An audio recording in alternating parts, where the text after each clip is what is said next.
12-0 and Carolina native Steph Curry tweeted this. So, did the Panthers win? Yup. Cam show why he's MVP? Yup. 12-0? Yup. Hashtag keep pounding? Yup. He's having quite a season. His team, right? And his football team. Eric, is Cam the MVP now? Right now, if we were voting, there's no doubt about it.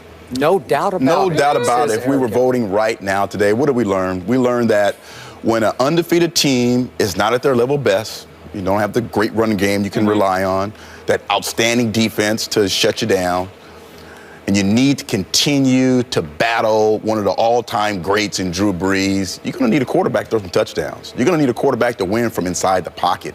And Cam Newton, great stature, he did it all. And that's what we learned. He elevated his game. It's not just, hey, you know what, read option guy, I'll throw the ball to the tight end. You know what? He's making players around him better. And I think that's the issue, and that's the last question for me. It was about, can he outplay the game plan? Can he make players around him better? I mean, Greg Olsen's an outstanding tight end, but receiving core, you got Ted Ginn, you have some other guys. He made those guys better. When there were drops and passing opportunities, it wasn't because of him, it was because of the receivers. So Cam Newton playing at a very, very high level, got 25 touchdowns up to 10 picks, almost 500 yards rushing. So he separates himself from the quarterback category as far as that is concerned, almost averaging 5 yards a carry. So him and Stewart doing it, running the football, and then, of course, he can continue to make those great drives at the end of games when you need it. Love the accuracy, love the ability to be able to win from inside the pocket. Right now, it's Cam Newton's league. Go ahead, Skip. No, you go. I want to hear this. You agree with everything he just said? I really do. Seriously? Oh, seriously. Yeah. The numbers You have no doubt? I'm sorry. The numbers that Brady is putting forth is obviously better. And what Brady has been forced to work with as the season has progressed is undoubtedly so. We understand that. Deion Lewis went out earlier in the year. On the defensive side of the ball, you got the Jamie Collins, the Dante Hightowers of the world that have been injured. Ultimately, Julian Edelman went down on the offensive side of the ball. Ultimately, Rob Gronkowski went out down on the side on the other side of the ball. We get all of that, but that's why they have 2 losses now. Cam doesn't have any. And when Kelvin Benjamin went down, Cam Newton walked into this season, and let's face reality, we were all wondering how the Carolina Panthers were going to win 7 or 8 games. That's what we were wondering. I thought Atlanta was going to win the division because I'm saying all you have is Greg Olsen because I knew that as electrifying as Ted Ginn Jr. was, and he can play, the brother can't catch.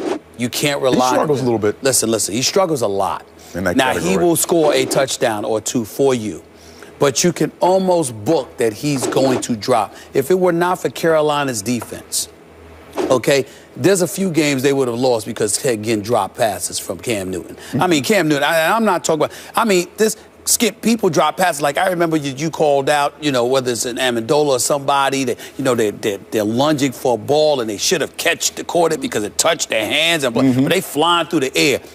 Ted Ginn is in stride, and the ball is hitting him right here. It's going through it. It's bobbled. It's dropped. You just see players just looking. It's like you see him sitting up there, and, Lord, he's going to have to go see a dentist because he's grinding his teeth because he's trying to hold back from cursing his own self out because of them damn drop passes that he's at. I mean, it's ridiculous that he drops as many passes as he drops. And I know the kid is the speed, his ability to get open. It's impressive, but my God, you've got to catch the ball for crying out loud. So I look at that, and I'm like, and D'Angelo Williams, and what he's doing in Pittsburgh, he's not in Carolina anymore. Not to say that Jonathan Stewart's still there. I think Jonathan Stewart's pretty good. No, I'm saying, but it was a 1-2 punch, and now you got just Jonathan Stewart. And so I'm looking at Cam, all you really had coming into the year was Jonathan Stewart and Greg Olsen.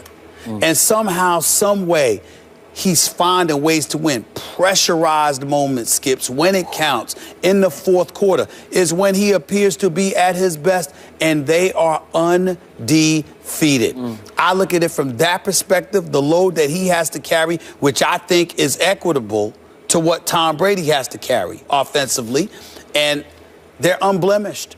And I can't A couple of weeks ago, I was like, Brady by a smidgen. Yeah, me too. I can't do it now. I have to give it to Cam Newton. If it's still 4 games to go. Right. It's still 4. But if you had to ask me today, if I had to sit there and I had to vote today, Cam Newton would get my vote for NFL MVP. Okay, I will acknowledge to both of you, Cam Newton is in the midst of a sensational breakout season. But I also got to tell you that outside of Patriots Nation, there's a whole lot of Patriot hate out there. And I think the world outside Patriot Nation was waiting for the smallest excuse to elevate Cam above Brady. And they got it with 2 losses, one at Denver, in which, by the way, New England led 21-7 early in the 4th quarter and was about to get the ball back when an undrafted rookie free agent, I won't even say his name because he's now cut. He's no longer with the team. Muffs a punt. Remember that? That was the turning point in that game. And obviously then Gronk with 2:35 left in that game got hurt. And I will remind you that yesterday at home, Tom Brady threw 2 touchdown passes to put them up 14-0 before all hell broke loose with all the gift turnovers. And we talked about that in the last topic. Okay.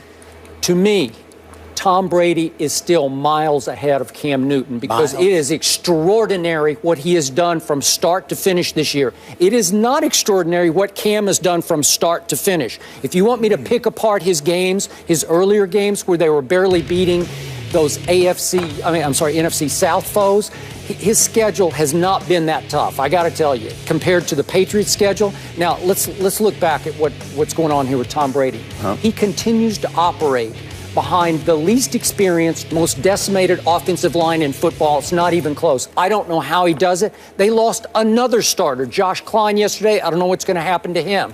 Obviously, we all know about weapon after weapon after weapon has been lost. Yeah. So now let's look at what he's pulled off. Remember, at Bills early, that game 2, against Rex's defense up there in Orchard Park, he threw for 466, 3 touchdowns and no interceptions. Against the Jets defense, albeit in Foxborough, 355, 2 touchdowns and no interceptions. Those are 2 very good defenses.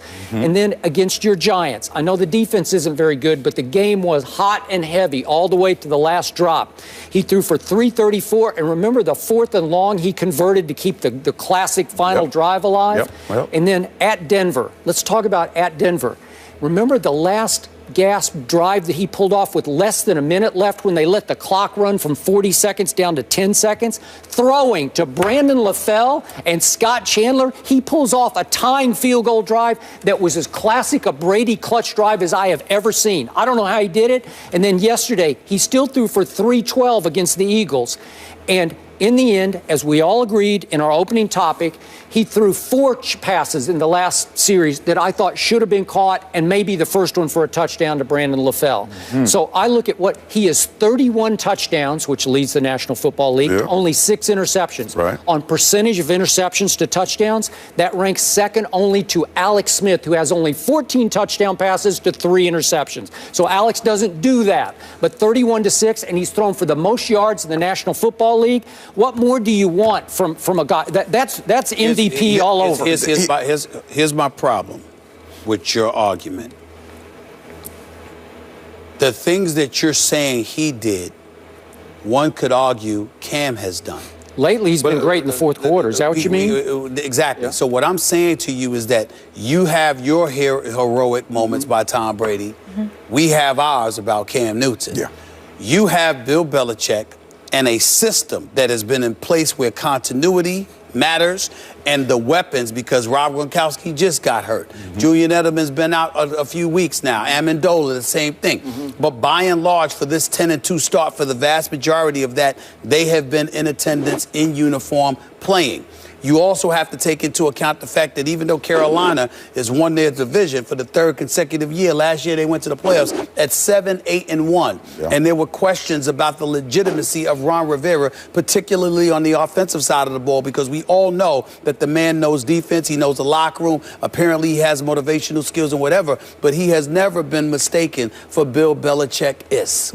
So because of that, all of those things taken into consideration, to witness what Cam Newton has done under pressure in the 4th quarter with guys that he had available to them, because Greg Olsen is no Rob Gronkowski. Right. Kelvin Benjamin is no Junior. Greg Olsen is pretty great. Yeah, he is. Listen. He's a friend of the show. He's very good. Nobody's knocking him, but he's a tight end. Your receivers has been this dude Funches, along with Ted Ginn Jr. And Cotry was old, but older. You know, Jet. He was. It was a long time ago. Them better. It was a long time ago when he was with the Jets and he was with the Steelers. Now he's with Carolina. We respect him. He's no scrub. But I'm just saying, the requisite weapons combined with the system, combined with Tom Brady being that dude, all those things taken into consideration. Yet we sit up here today and there is one undefeated team in the National Football League, and that would happen to be that drive in Seattle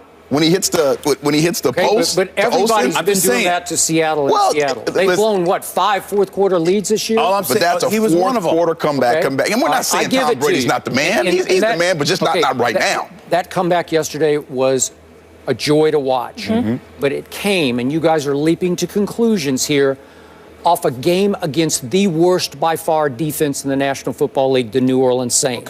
Okay, and they barely beat the Saints the first time in Carolina. Josh Norman had to intercept a pass in the end zone that looked like it had touchdown written all over it and game winner, right?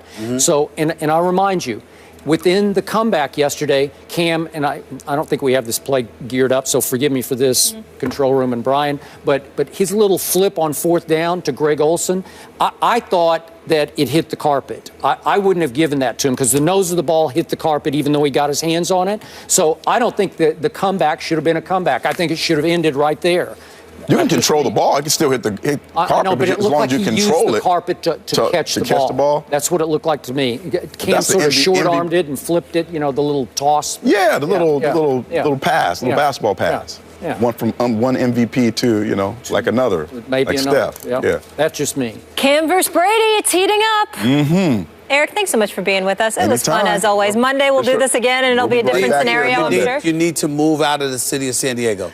You know what? I'm thinking about that. Horrible. Yeah, I'm thinking about that. They look so bad. San Diego State, the Aztecs got a big win against Air Force, though. So I'm going to just listen. They look so. You got the best weather in the country. The San Diego Chargers look so bad.